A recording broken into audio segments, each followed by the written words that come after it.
สบายดีพี่น้องกับสบายดีสวัสดีFCทุกผู้ทุกคนเด้อสบายดีตอนเช้าๆพี่น้องหามุกหนาคือล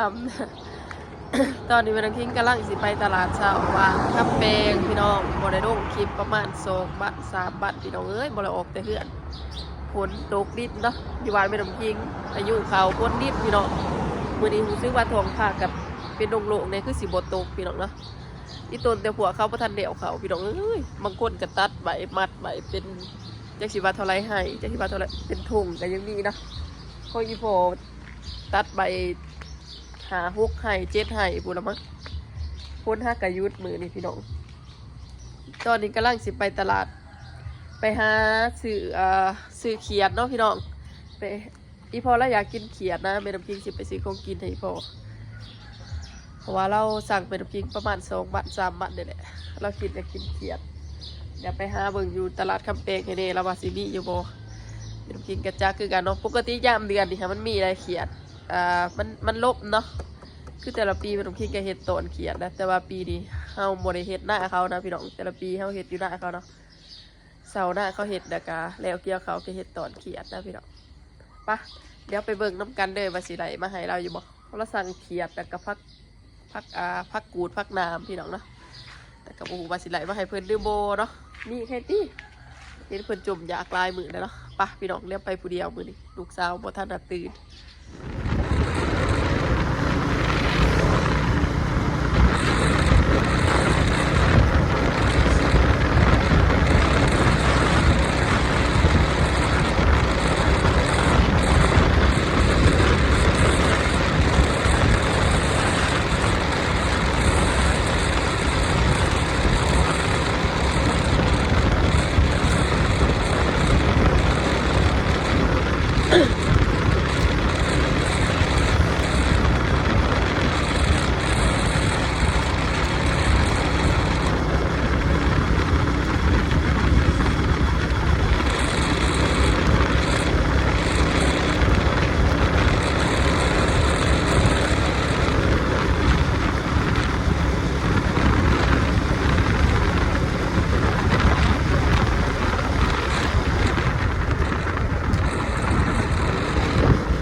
เราคิดว่าหอดตลาดเลยพี่น้องเอาหมด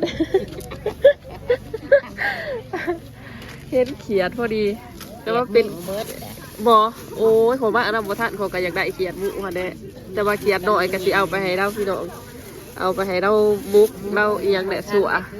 บอเอาดีเป็นพอดีมาเอาบ่ทันเนาะโอ้ยเบิ้งสิเราเอาเบิ้งข้างหน้าอีกก่อนอยากได้เขียดตัวใหญ่ค่ะเนี่ยอันนี้มันเขียดน้อยบอถือกี่อย่างไอ้นี่ข้องเลยใบสะเน่ค่ะดีโทษเลยอยากแถมโอ้ยขอบใจตัวเด้อข้าวเด้อบักตัวเด้อหอยเด้อ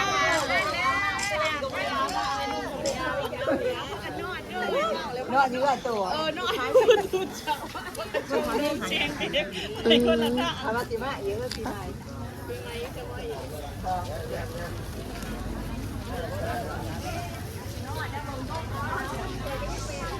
บ่ท่านเขียดสามพี่น้องเข้ามาเขียดเบิร์ดแต่มิตรตัวบางใหญ่บางใหญ่โอ้เสียดายพี่พอแล้วอยากสู้อะไรเขียดตัวใหญ่เนาะ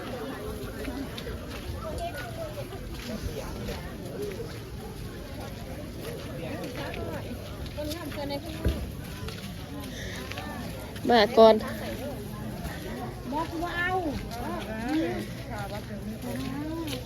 นี่ทุ่งเดียวผมได้เขียนกันสิบลายทุ่งกระโบเลยมาสื่อเขียนให้อีพ่อเฮ้ยโอ้เบียพักกาดเถอะนานข่อยกระโบได้คุด2 มือพ้นดิน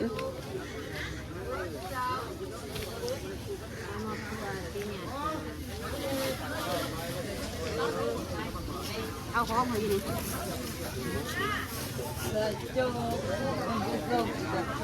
ไอ้หนูน้าได้คลายละดีนะ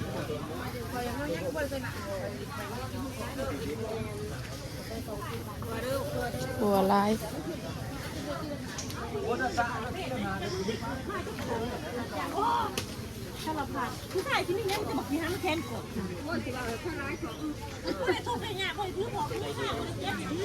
โกรธได้เปล่าเขาที่ใส่นี่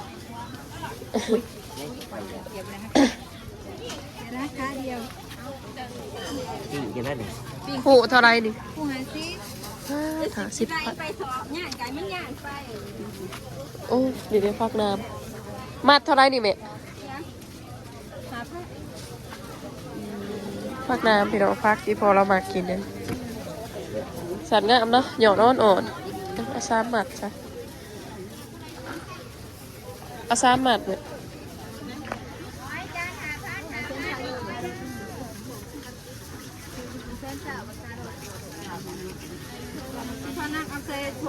เอาซ้ำหมัดเอาเขียดให้พอพี่น้องเอาถัดจากเพะอะไรได้ตามเขียสิกระยาไหมมันโมมีอีกนะเด็กกบอ่ะพอได้ให้เรากินนะเขียดหน่อยเขียดใหญ่เมาให้เราบาดแล้วก็ไปซื้อซีนหมูอีกเนาะ เท่าไรเกี่ยว 50 ผัดหมด เพื่อนบอกจะตกใจเนาะว่าอยากเพะอะไรกระยาไหมแค่นั้นได้แล้วว่าไงเงินถอนฮะเขียนเป็ดเตะใส่ครบแล้วของพ่อใหญ่เอใส่ครบแล้ว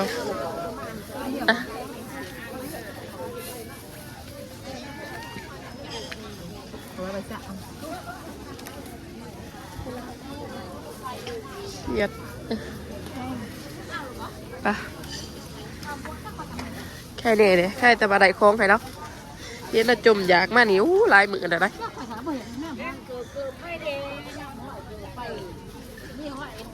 เพราะว่าเราสิมากินประเภทเนี่ยนี่เดี๋ยวเนาะพี่น้องกินปลากินกบกินเขียดนะเราโมมาแนวพันน่ะเราโมมากินฉีกหมูเราโมมากินไก่พันไก่ยังปลานี่ปลาน่ะเราบอกกินนะพยาธิเราเด็กกินแล้วก็เจ็บกระปวดตามขาตามแขงเนาะ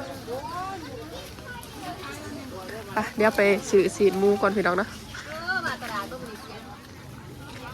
เมื่อแล้วพี่น้องพอว่าพอได้แหละเนาะเอาข้าวหอมป่นกันนักเด้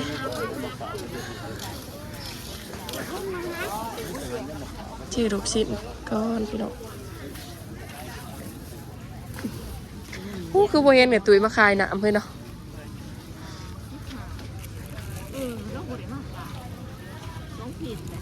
บ่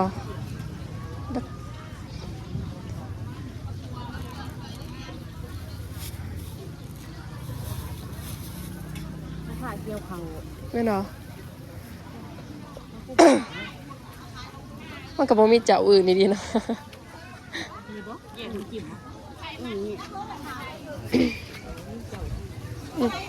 คือพักก่อนมาอันเด้อพี่น้อง มาเบะคืออันนี้พอเด้อหมดคล้องนักกันบริทายแค่เราอยู่เหือนเดี๋ยวบอลเราออกมาหน้าเราประจักษ์โอ้เราอยู่เหือนพอดีเลยถามพวกเราชิตกใจราคาเขียด มาแล้วจ้าโอ้ยตก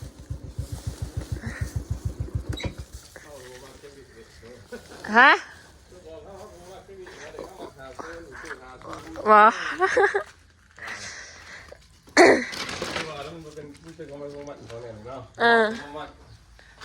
เอา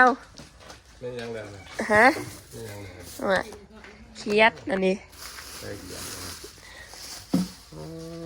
จะทาเบิ่งเขียดเด้อมีลูกศิษย์ยังเขียดเขาใครพักน้ำเพะบ่เพะบ่พักขนาดเขียดใช่งั้นเรามันใหม่นะนี่ดินี่เท่าไรจ้ะวะ 20,000บ่ ฮะ นี่ว่า20,000 ให้เบาอีกเดือนหนึง เท่าไรจะมาไวๆฮะจะมาไรบันได เด้อเฮ้ย 50 โอ้ เขียดเนาะไอ้บ่ถ้าก็สิซื้อเขียดเนาะเห็นบอกมันมีทงเดียว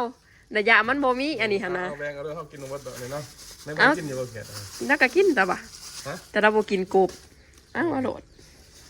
เขียดซอย แค่นั้นแหละได้แต่พักน้ำแล้วก็ข้าวปุ้นแล้วก็อันนี้ลูกสาวหมักองุ่นแล้วก็หมูนี่ดิดื่มเลยตัวนี้บ่โดหนึ่ง80แค่นี้แหละได้ข้าวปุ้นได้หมูพี่น้องแล้วก็บักฮุ่งแล้วก็ปีกไก่ลูกสาวมากินกับบักเด่นไว้ตำบักฮุ่งผักสลัด มาอีหยังว่าเนี่ยรู้ได้เมนเดือเนี่ย หมักองุ่นเคี้ยวอีดานมากินพักน้ำมัด1,000จะเป็นงามหากบ่ได้เอาแล้วก็บ่มากินเอาละแม่แบ่งเอาได้ไหมเอาไปละในตี้เฮ้ย เมนเนี่ยอะไรคือมันกระทะนี่เนาะ คือว่ากระทันแพงนะนี่บ่70,000ผู้ใดนี่ลูกสาวเฮ็ดจังได้ เอาบางคนกับบ่มากคอยหามากมักองุ่นแดง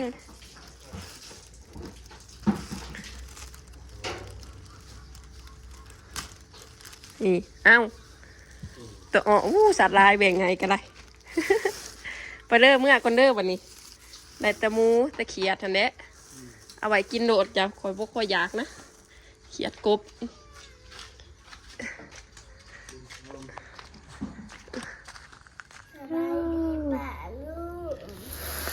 สบายดีป่าลูกแน่ดิ้งดิ้งกินก่อน ป่าที่เธอต่างเด้อบ่ลูก หลังแนว ต่างเรียบร้อยเนาะ สมกับสม สมบ่เอา ปกติเมย์ก็เห็นจะมากินหมักองุ่นเขียวองุ่นเขียวอยู่อย่างไรก็ได้ใส่เมสิเบิ่งหมากหนึ่งสมบ่ลิงฮะ เอาตายใช่บ่หนาลูกบ่ได้สมหมากบ่จักใส่สบายดีเบิ่งสบายดีไหมดอกแง่ๆมาไว้มีแต่ผัวหัวยิงหัวผู้บาดนี่ฮะกระตื่นนะนี่โยงเงยน้องเพิ่นแค่นี้แหละพี่น้องอาหารแม่น้ำคิงกันเลยซื้อดาบไก่มากินแล้วก็สมพักพี่น้องกระดูกหมูแค่นี้แหละกระดูกหมูแล้วก็ยังเกาะปีกไก่พวกอะไรมาย่างลูกสาวมากินอยากกินกระตำบักฮุงแล้วก็บักฮุงข้าวปุ้นอันนี้แม่น้ำคิงมากินข้าวปุ้นน้ำยานี่แหละของไปตลาดเนาะ